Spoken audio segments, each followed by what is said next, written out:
Hello and welcome to Ditching Hourly. I'm Jonathan Stark. Today I am joined by guest Martin Steller. Martin, welcome to the show. Thanks for having me. So, folks, today we are going to talk about basically Martin's business. He shared some information in Ditcherville that I found really interesting, and we're going to talk about that today about his business. But first, Martin, could you tell folks a little bit about who you are and what you do? I help nice people sell more. So I am coach and consultant for ethical sales. I spent 12 years in the monastery where I learned about values and psychology and introspection and listening. And for the last 15 years, I've been building systems, frameworks, and methods to help people with a good heart, good eggs, sell more without having to feel awkward about it, earn more without having to feel like they're being greedy. That's great. That's refreshing. And Thank did you. you say in a monastery? Yeah. Yeah, I suppose Yes. that's a great place for a sales professional to spend some time. Yeah, it's like the most logical thing. You start as a monk and you end up being a sales coach. Like, what else? Seems obvious. So maybe we could start here. So you shared a sort of a proposal or a deal that was on the table, and you had questions about Mm, it, and the numbers were pretty healthy. The numbers that you were quoting to the potential client were pretty mm, healthy, and you also were, if I remember correctly, you're sort of throwing numbers out during a sales call mm. to get an, I don't know Oh, why, yeah. to get an impression or whatever. But I wanted to talk a little bit about um, specific, well, I don't know how specifically you can talk about that client, but clients like that in general. How do you normally approach a sales call with a client? Does it make sense for us to have another conversation? So, when I have my first meeting with a buyer, the first order of business is figuring out, are we actually in the right room together? Hmm. Because very often somebody will show up with, well, all kinds of goals, but then it turns out they're very unrealistic. I did a mentoring call for a platform a while, and it was a young person who had been an employee all her life, now 28 years old, and she wanted to build a solution for Fortune 500 companies. Okay, I'm sorry, but I cannot help you with that because you're trying to skip over a number of steps. We are not in the right room together. Sometimes a buyer will show up with a big, painful, costly need and no budget. Well, I need to figure that out at the beginning because otherwise the next meeting and the meeting after that are just a waste of everybody's time. Hmm. That's why in the first call, I will try to get a general feel of how big of a deal this is, how big of a project, and then I will give a pricing bracket. So in the case of this client, I think I said, you're looking at 6 months of work. It's going to be pretty intense, and it's going to be at least 20 to or 30 to 70,000 pounds. Is that going to be a problem? And this was like 15 or 20 minutes into the call. Hmm. And it might sound like it's a great way to ruin a deal. And that's exactly why I say it. Because if that person isn't willing or able to pay Yeah. 70,000 pounds or even 30,000 or 40,000 pounds, yeah, well, then I don't want that deal because there is no deal. The worst Right. thing that can happen is for you to believe there's something there when actually there isn't. The sooner you can identify reasons why they should say thanks, but no thanks, the easier it's going to be to run a pipeline that's healthy because you won't have all these dud deals and these people ghosting or pushing back on pricing. Right. Yeah. Might as well get it out of the way right away. So one of the this actually happened in the situation you asked about when you did a little bit more digging on that particular Mm, deal. It turned out that the scope was significantly larger than you expected based on your sort of first mm. estimates or your range that you threw out, and it was Guess really. significantly higher, So, right? A yes. guess. So, uh, how do you manage that? How have you managed that in the past where if you throw out a range that's too low, do you find that you've anchored the buyer at sort of a lower price? Yeah, there was a definite risk in upgrading upgrading the price. I was able to do that because I'd already assessed in that first conversation that these people have an urgent problem and a very, very costly, painful problem. So um, I knew that the solution and the new pricing bracket is going to be commensurate with the value of the solution and cost of keeping the problem. So yeah, it was a risk. I went back and I said, listen, there is a little bit of a problem here because I realized that I misassessed what this project is going to be like. It's Hmm. going to be more like 140 to 180,000 pounds. Is that, something you can live with? And obviously, at that point, your buyer might say, well, but that's not what you told me, go away, in Hmm. which case you lose the deal. Right. But I'd rather lose a deal that is not going to be paid well, and that's going to, well, be my full-time gig for half a year. Hmm. Um, I don't want a bad deal. If I have to work for 6 months and have to take meetings in the morning, which is against all my rules and laws, uh, well, then, yeah, like I don't meet before noon. Like somebody's Right. hair has to be on fire for me to have meetings in the morning. Already in setting up the conversations with the different stakeholders after that first meeting, I realized I have to skip lunch on this day and I have to meet at 9 o'clock on that day. Okay, if this is how the company needs me to show up, then this Yeah. is going to be so much more costly than I would normally accept. Therefore, it's going to be such a high price that I don't care that I have to show up at 9. I'm going to price above resentment, or they're Right. going to say it's too much and they're going to go away. Price above resentment. I like that. Yes. Hmm. So that I completely agree with that. I I wonder. So I'm thinking on behalf of the listener, and uh, even in software, those are pretty solid numbers. Hmm. Even for a software project. So walking away from like throwing out a whatever, say a mid five figures price estimate, guesstimate, and then coming back and saying and just being like, oh, I was wrong. It's going to be way bigger. Oops, mistake. Uh, I think a lot of people who don't have a lot of pipeline or leads coming in would be too panicky or desperate to Hmm.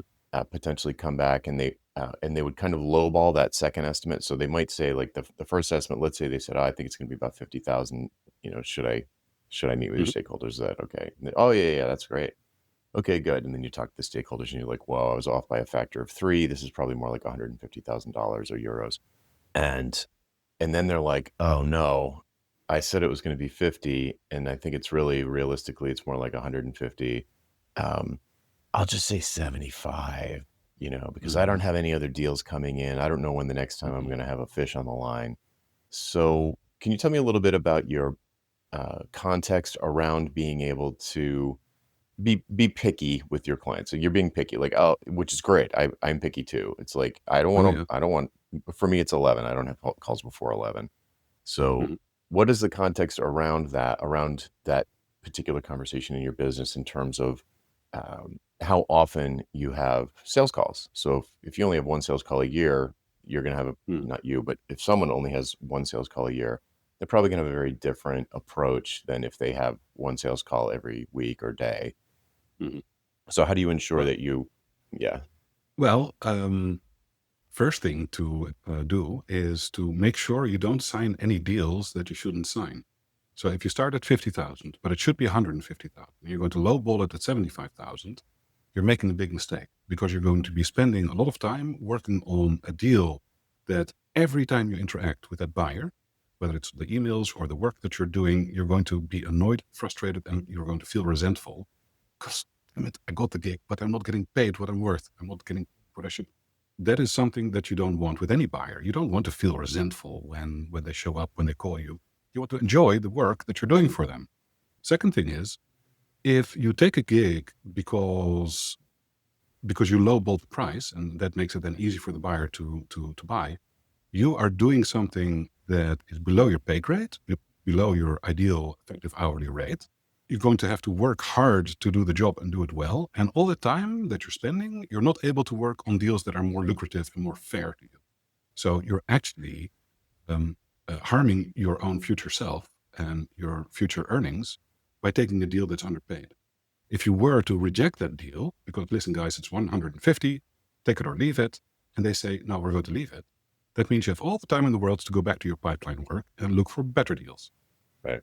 Then the third thing is, if you go in and you try and make a reasonable offer, you try to make it affordable, you're going to make it less likely that they get the deal because you're going to look needy, because your buyer is going to go, well, that's a real steal. This person might not be all that good. This person might not value themselves all that much. Like pricing too low is a great way to sow distrust or a lack of trust, let's say, in the mind of the buyer. Whereas if you come out with a high price and you're not willing to budge, or maybe you're going to budge on the terms, but not the price, well, Mhm. then your buyer is going to go, the dude, the gal must know something, because we rarely see people be so robust about the proposal that they make. So by lowballing and looking needy, you actually make it less likely that you get. And if you do get the deal, you're screwed. Right. That's the big point, is that Of course. it creates a vicious cycle, because then you're basically getting underpaid for potentially a long time, Mhm. which prevents you from doing the kind of work you'd want to do to not be in that situation in the future. So it kind of starts with, I mean, it more than kind of, it does start with sticking to your guns Oh yeah. when, I mean, it really does. It's like you're literally better off not getting the deal, not Mhm. underpricing the deal to land it, because of the opportunity cost. So of course people will say, well, but I needed the money. It's like, well, that's a different problem. Like the Yes. solution to the I needed the money problem is not undercut yourself. It's not the, yeah. Mhm. So Mhm. what do you do to keep your pipeline full enough that you're not getting into cash flow crunches, or super concerned about losing any particular deal because you feel like there's another one coming? Mhm. Um, a relentless habit of creating content and putting it out there. So I write daily emails. I post on LinkedIn every day. A 2-minute daily podcast. So that is just a machine that keeps rolling. Hmm. There's also standing my ground in terms of the messaging, positioning, the branding, kind of person that I want to appeal to. So I am very focused on a particular type of work and a particular type of client in my marketing and branding. So I like to say, you aim narrow, but you welcome wide. So I'm a sales Yes, that's a coach. good point. Yes. Hmm. And I do consulting on ethical growth. And I work only with founders, owners and founders. If somebody shows up and says, do you do marketing as well? Then yeah, I have marketing systems. I can work with the technical things, the less psychological stuff. But every post that I put out there is about sales coaching, sales training. Um, uh, and it's all aimed at owners and founders and around that ethical selling thing. So my narrative, and that's only really solidified in the last year, is very focused on that same thing. Ethical selling for good people. And that Hmm. keeps repeating. Then I That's also great. make it a habit to always look for opportunities to get introductions. So anytime that I'm talking to someone, if this person isn't going to buy something from me or book another meeting from me, with me, then I will always try to ask, hey, who do you know who would benefit from a conversation Hmm. that you think I should speak to? So I always try to generate introductions, um, simply by asking for them. Okay, so uh, I would describe your positioning as a psychographic, sort of a combination of horizontal and psychographic, where it's like I do Mhm. this thing like sales coaching, and and for nice people, for good people. How do you how does that, I mean, that's hilarious and memorable. Is there a pattern in the kinds of businesses that you end up working with? Like, are they B Corps generally speaking? Are they a particular size generally speaking? Are there other characteristics of Mhm. your ideal buyers that you have seen? Yes. They are businesses where the owner is involved in the sales process themselves, not necessarily having buyer conversations, but it's not, we have a sales team and they run the sales for us. Hmm. I like working with owners and founders. Hmm. They are typically, small to medium sized businesses, and they all skew nerd. I'm a complete nerd. My friends are nerd. My dad was a nerd, and I'm proud to be a nerd. I speak fluent nerd. And so the people that I attract are also very nerdy people. And that can sometimes be developers, or it can be data analysts type things. It can also be a yoga teacher with a studio who's a complete nerd about the physiology and the history of it. I don't Hmm. really care what someone does, so long as they are obsessed about their particular vertical. That is the kind of person that I really click with. Got it. Do you tend to attract nonprofits or not really? Not really. No. Nice. And where do you post? You said you posted, uh, LinkedIn and Twitter. That's okay. it. And YouTube, of course. The video podcast goes on YouTube. Okay. Yeah, I wanted to loop back to that. You said you have a 2-minute daily podcast. I didn't know this. So what was the origin behind that? How's that been for you? Well, it's fun. The origin is been doing daily emails for a decade now. And Oh, at some point, I decided to just get over myself and start recording videos because other people were doing it. I was learning from it. And I like podcasts a lot. I listen to quite a few hours a week. It's curious how over time, podcast host becomes somebody that you're familiar with. They start to take up mental space. They have a little room in your mental real estate, and that's where this person lives. And then every time that there's a new episode, the door opens. It's like, hey, come in. And that familiarity is something I really enjoy.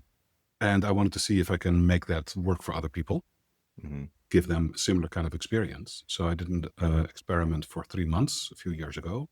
And that was very promising. I got some inbound leads and got some good feedback. I got some sales. Of course, then I dropped it because I found a shiny object and I chased it. But last year I went back to it. And yeah, now I'm just doing 2 minutes. And it's exactly the same content as the daily email. Mhm. It's just in a different format. So sometimes I'll show up and I'll talk for 2 minutes and then I'll turn the extract into the email. And other Mhm. days I'll write the email and then I go, "Okay, good, that's ready to go. Now hit record and let's say the same thing again, except Mm. with the face and the hands and, the voice to speak it. Yep. So it's very Yep. easy. It takes 30 to 60 minutes a day. And I have various bits of content that can go out. Right. So, that's fantastic. And do you, not to nerd out on this, but Oh, please do. does the, do you, like, how do you record it?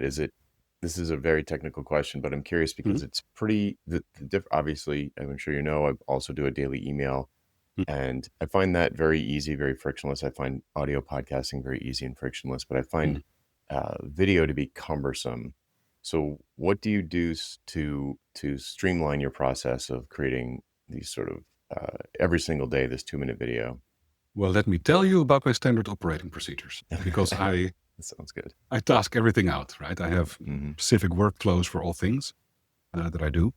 Um, but in the end, it's really simple. I have an Insta360 camera, which has its own little app, records. I upload the video to Descript, and then I just edit the transcript and I publish the thing. So I Mm, don't put bumpers on. I don't do any text overlays. It's as simple and rudimentary as it can be. It's just a face talking and um, reasonably clean edits. And mm, you don't have to do any, with Descript, you don't have to worry about the video. It just updates based on the transcript. right. So it's very easy and fast. Yeah, Also and I because think it's only 2 minutes. hmm yeah, you don't have to wait forever because it's so short. Oh, that's Mm, smart. I like that. I might experiment with that myself. I hope you do. Let's talk about YouTube just for a second. I found that it gets like I get a lot of comments on videos I think it was 2 years ago. I did a lot of posting on YouTube. Now I sort of like syndicate my podcast to it at the moment. But I found that I certainly wasn't attracting a lot of founders in YouTube Studio or whatever it's called. You can see sort of like the demographics of the people you're attracting. And it was if you just looked at my stats, you'd think the entire internet was 25-year-old guys. And I was like, that's generally speaking, that's not my sweet spot in terms of clients. Clients are usually more like in their 40s or 50s. They probably have a couple little kids, things like that. It sounds like you've closed some deals from there, or at least would attribute it to that. Did you find the same thing, or am I just not reaching the right people? Or I don't know if it is because of YouTube. I mean, my subscriber count is 85 at the moment, and that means it grew only 15 people in the last 2 months or something. So there's hardly hmm any views. hmm I don't look at the stats beyond that. I don't do an demographic analysis or anything. I just publish things and I upload it, and then I let the internet figure it out. And the same thing, yeah, like you can obsess all day long about all the metrics and stats, but in the end, my conviction, and it's beginning to be possibly proven right. My hmm conviction is that so long as you know what to say and who to say it to, and you keep doing it over time, that will add up and build into results. So does it come from YouTube? Does it come from my email marketing? I have no idea. LinkedIn, I get 30 views on a post. Wow, that looks like crap. Except an hour ago, I saw an appointment getting booked from someone who seems, I've never seen the person before. Don't know who he is. I didn't know who he is, who said, "I'm Hmm. looking forward to speaking with you tomorrow. I'm interested in this program, and I recorded a Loom video as an introduction to prepare for the meeting." Okay, so despite the fact that all the algorithms hate me and refuse to show me to people, apparently somehow people find me, like what I do, and want to work with me. Yeah. Yeah. First of all, I agree with all of that. And it's like the message will find the right people on a long enough time scale. If I think Mm, the big if is it is very, very clear about who it's for and mm, if it delivers value to the people that it's for. And really the thing to to focus on is just delivering really useful content on a regular mhm, basis. I think you're right. The numbers are a vanity metric. At the end of the day, the views and engagement numbers, it's a vanity metric, but it can make you feel like you're screaming into the void.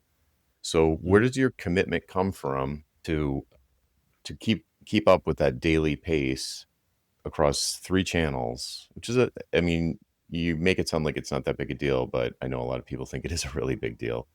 30 minutes to an hour a day, like where do you get the confidence that that will turn into something good later? Like for me, I was on Seth Godin's list and I was like, you know what? Mm, I I can feel how this is affecting me mhm, and I want to have that effect on other people to like really cuz I want personally I want to change people's thinking around how they price their work and I was like, I think this is a way to do it. It was like a technique that seemed crazy to me at mhm. the time to do a daily email list.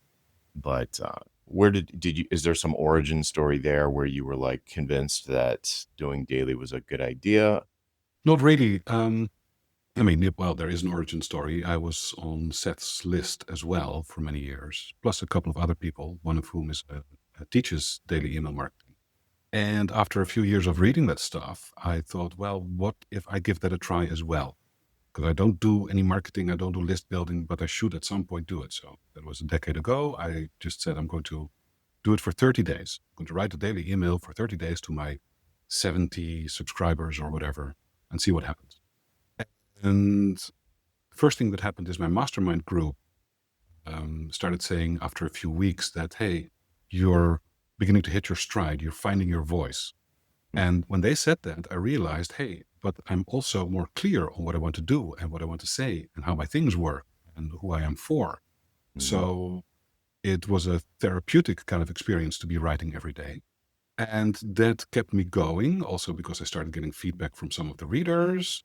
Initially, it didn't turn into sales, but because of what it did for me and to me and that feedback that I got, it made it easier to keep going. The second thing that has kept me at it for so long is that there is something wrong with the world, and I'm here to fix it. I'm righting wrongs. There is fundamental wrongs in the world of selling, especially where it comes to owners, founders, small entrepreneurs who just really want to make life better, who want to make who want to make things better by making better things, but they don't get the Right. sales, and that Hmm. sucks. And I have solutions, and I will not stand for people not selling because of their values. I'm going to show you how you can sell. Uh, sorry, a lot of people don't sell because of their values. And shit, one of my favorite lines. I help people sell more because of your values and not despite your values. In many cases, the values that somebody has are the reason they don't sell more because they don't want to chase and they don't want to be a nag and they know where to find me. And that's all bullshit. If you Yeah. want people to buy your work, there are things that you need to do, and you don't have to be salesy for it. The fact that you think you have to be salesy and pushy and annoying and be like all those, salespeople who call you up on the phone and try to sell you an extended warranty, Mm. that is wrong. That's not what selling is about. That is bullying and nagging and pushing. Selling is something very different. And if you're willing to listen, I can show you what selling actually is about. Mm. And because people don't know what selling is actually about, that's wrong with the world. And I want to fix it. That's what I stand for. Hmm. That's what I'm in business for. And so that conviction and mission is what has kept me going for so long. Yep. Yeah. I mean, we have tons in common. I think Seth would say the same thing. He's changed his focus over the years. The climate stuff and AI now, and there's all Mm, sorts of things that he's touched on in the years. Education. Um, but generally speaking, he's, the permission marketing flag in the ground that when was that in the yes. 90s, I think. that certainly drove him for a long time. With me, it's hourly billing is nuts. I think it's Hmm. fundamentally broken, the whole concept, and it keeps me up nights that people think it's the only way to charge for professional services.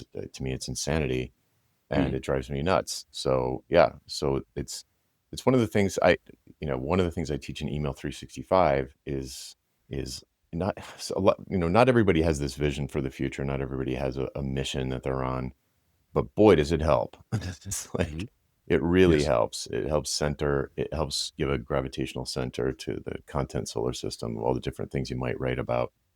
Cool. So, I mean, we're, brothers from another mother. If people could see Hmm. this, they'd see the hair is the same, the glasses are the same. Yep. So, yeah. So, where can people go to find out more about what you're doing? Maybe sign up for one of your lists, your YouTube channel.